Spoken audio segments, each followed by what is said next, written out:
Next topic जो आता है हमारा वो आता है loss by fire, loss by theft, ठीक है, फ्री सैंपल एंड चैरिटी। कभी कभी क्या होता है, जो जिस चीज़ की हम लोग मैन्युफैक्चरिंग कर रहे हैं या ट्रेडिंग कर रहे हैं, जो हमारे पास गुड्स होती हैं, यदि वो आग के कारण नुकसान हो जाए या लॉस हो जाए या चोरी हो जाए किसी प्रकार का, हम लोग कोई नया प्रोडक्ट बनाते हैं, उसको लॉन्च करते हैं, फ्री सैंपल बांटते हैं दुकानों पे ताकि हमारा प्रोडक्ट मार्केट में बिक सके, ठीक है। और या कभी हम लोग चैरिटी कर देते, कोई मांगने वाला कोई चैरिटी है, हम लोग दान में उसी गुड्स को उठा के दान में दे दिया, चैरिटी कर दिया, तो हमारे पास कहीं ना कहीं वो एक किस्म से एक्सपेंसेस होता है। क्या होता है वो? एक्सपेंसेस होती हैं। तो इनकी एंट्री हम कैसे करेंगे? एक्सपेंसेस किस अकाउंट के अंदर आता है? नॉमिनल अकाउंट के अंदर आता है। किस में आता है? नॉमिनल में होता है। और हमेशा क्या होते हैं? ये डेबिट होते हैं ना। इनकी एंट्री कैसे पूछी जाती है? बोलेगा जी goods rupees 1500 loss by fire, मतलब आग लग गई और जो नुकसान हो गया कितने माल का? 1500 रुपये का नुकसान हो गया। तो इसकी एंट्री को कैसे पास आउट करोगे? नंबर 1 क्या करोगे यहाँ पर? Loss by fire to purchase account. क्या लिखोगे? टू परचेज अकाउंट, ठीक है। यहाँ पे 1500 रुपये का आप यहाँ पे डेबिट कर दोगे, 1500 को क्रेडिट कर दोगे। Being goods rupees 1500 loss by fire, ठीक है। ये तो तब की एंट्री है जब आपका नुकसान हुआ, ठीक है। यदि हमें इस लॉस को राइट ऑफ करना है, अभी तो हमने क्या किया, केवल लॉस को परचेज में से घटाया, क्योंकि परचेज हमारा स्टॉक माना जाता है और एक्सपेंस हमारा डेबिट होता है तो डेबिट कर दिया। बट यदि अब इस लॉस को राइट ऑफ करना चाहते हैं, राइट ऑफ का मतलब होता है कि आपको उसको प्रॉफिट लॉस में से घटाना है, ठीक है।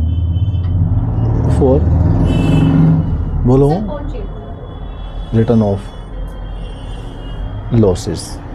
जब लॉस को जब रिटर्न ऑफ करते हैं तो कैसे करते हैं? इसकी एंट्री क्या बन जाएगी? Profit and loss account debit, profit and loss account debit to loss by fire. क्या लिखोगे? Loss by fire. ये एंट्री आप पास करोगे। Being loss by fire, now write off, return off from profit and loss account. Clear है? इन सब में same entry बनेगी। नुकसान हुआ, आग लग गई, नुकसान हो गया, चोरी हो गया माल, तो सेम एंट्री बनेगी। फ्री सैंपल में माल दे दिया, ठीक है ना, तो फ्री सैंपल का नाम आ जाए। जैसे हमने यहाँ पे कर दिया goods rupees, for example goods rupees 1000 give as free sample. Give as product चोरी हो गया है और आग लग गई है, फिर से उससे क्या होगा? नुकसान हो गया।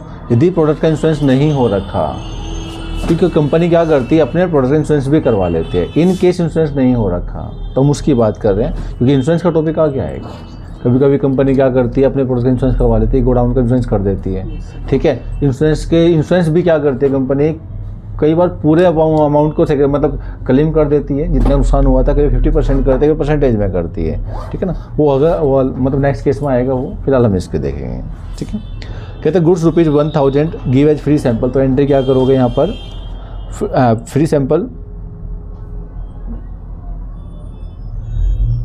Account debit to purchase account, purchase account. कितना अमाउंट है? 1000 का है।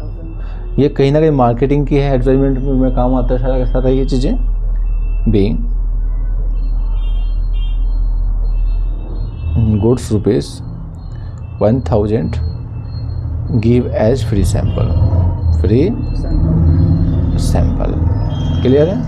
नेक्स्ट एंट्री क्या बनाओगे? राइट ऑफ के लिए। यदि राइट ऑफ करना चाहते हो तो ये एंट्री बनाओगे। राइट ऑफ करने के लिए, राइट ऑफ करने के लिए क्या करना होगा हम लोगों को? Profit and loss account debit to free sample, ठीक है। 1000 क्लियर? Yes sir. स्टॉप करो।